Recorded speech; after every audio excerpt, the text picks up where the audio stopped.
Welcome to this new tutorial about my previous simulation of a 3D optical physics simulation. In this tutorial I will be explaining you the maths behind this, how they work, and how I do it in 3D. And also in the next tutorials I will be explaining how to code this and represent this in a 3D way. So let's go to it. As you know, each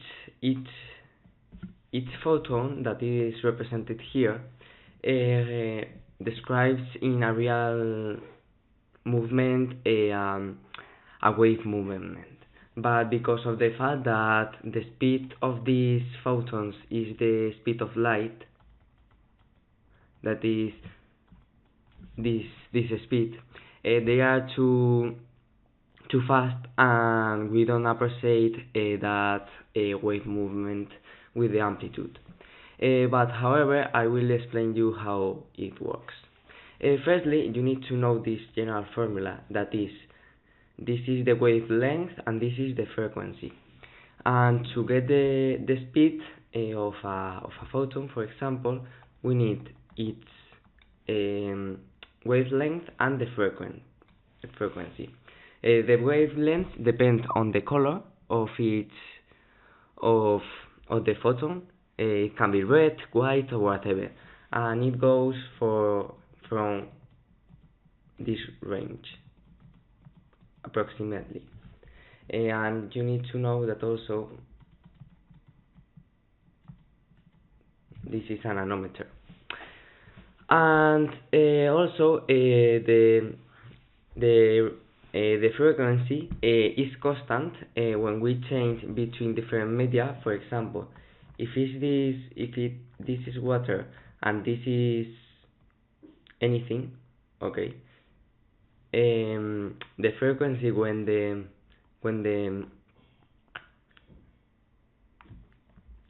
photon or the ray hits the new media, the frequency when he goes refracted is maintained.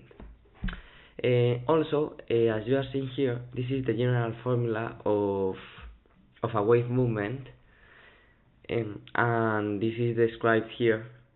This is the amplitude A, the wavelength that is needed to, we can get it by this.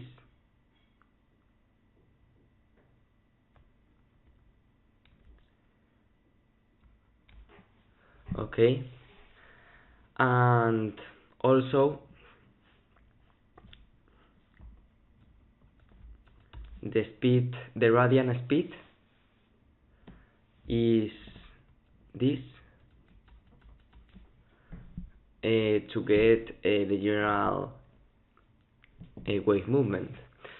And at the speed near the light speed, as I said, we don't appreciate this y-axis movement. We only appreciate the propagation speed movement. So now we will start with the properties that the light has when it collides with a plane or a different media. As you are seeing here, this is the Snell law, that with the two indices of refraction, we can calculate the angle that the light will go when it refracts. So as you are seeing here, we have the y. This is we need to get the angle from the normal, that is this, and we'll need to calculate the refracted of the light. Okay, that is will be defined as R. But this is only for 2D, 2 dimensions, and because we are going to use it for 3 dimensions, the vector is more complex to get. This is the general formula. You need to know also that the index of refraction is a proportion with known dimension between the light speed and the speed we are currently using. So I define this notation with the division or the quotient between the index of refraction of the first media and the second. And to get this vector, that is t, we need to calculate, as you are seeing here, some things. We need to do this formula and we'll get the vector t. And this is the general formula we will be using to get the 3D refracted vector. Also, as you are seeing here, as I said, we have the normal. We have here the normal vector, and we will get this angle. Here, as you have seen, we need this value, the normal vector, that in this case is in the opposite direction. Okay, so we'll need to take this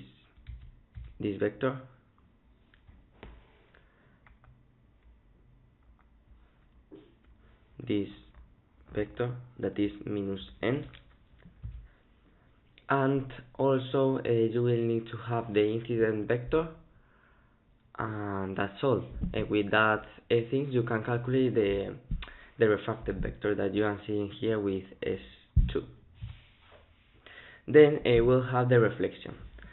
The reflection is very important because it always appears when the light collides with an object.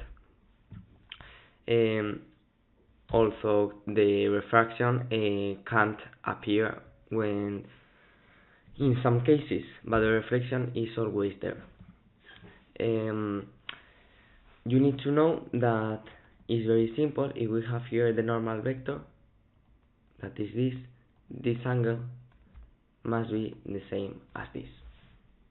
And with this we can calculate the output vector, and it's simple.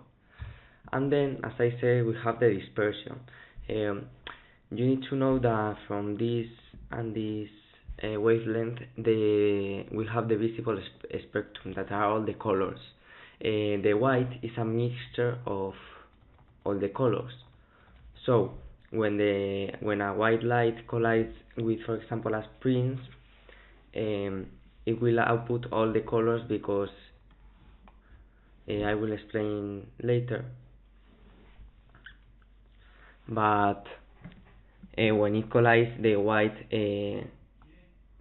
is separated from all the colors, and the white colors, as I said, contains all the colors, and when we refract the white color, it divides all the colors, and we get all the rest of the colors. And you need to know also that the angle of this reflection depends on this wavelength, and the frequency is very important, that it keeps the same when we do all the calculations. So a surface here, and we have one ray that will collide with this surface. This will be the incident angle, and this will be the vector incident, and this will be the refracted vector. Okay, and this will be the refracted angle. So this here will have dispersion of all the colors. And why? Because when we have white color, and we are with n equals to 1, so we are in any media, the wavelength is maintained. Okay, But when we change this indice of refraction, for example in this surface, the wavelength changes depending on which color we have. So from 400 to 700 nanometers. Okay, so as you know, when we see the Snell law, we see that the angle is equal to the arcsine of the quotient between the indices and the incident angle. Okay, so if n1 is the same here, okay, because it's only white, and we say that n equals to 1, and here n is differs from 1, and it will change because of the n.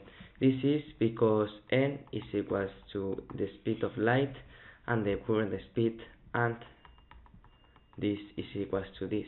So if the wavelength change, it says that also that this will change. So this will be the same n1, but n2 will change depending on the color. Okay, so if it changes, the angle also will change, the refracted angle will change, and it will change a little bit, and we will see all the colors. So this is why we have this. For example, if we have a prism, we'll have an incident ray that will have reflection with the normal, and also this will be refracted. But because we have this n that is 1 because we are in there, and here we have another n, and as we saw, this n change with the color, will have dispersion.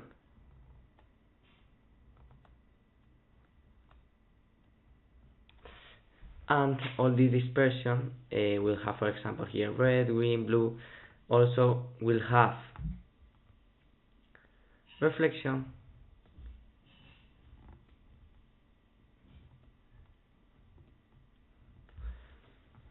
all the time, so we'll have a lot of reflections and refraction. But here we don't have dispersion because this is only red, this is only blue, and here it was white.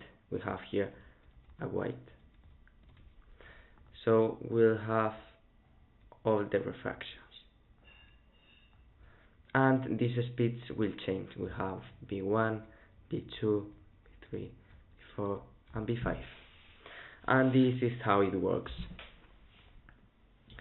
So if we put this in a math way, we'll have this angle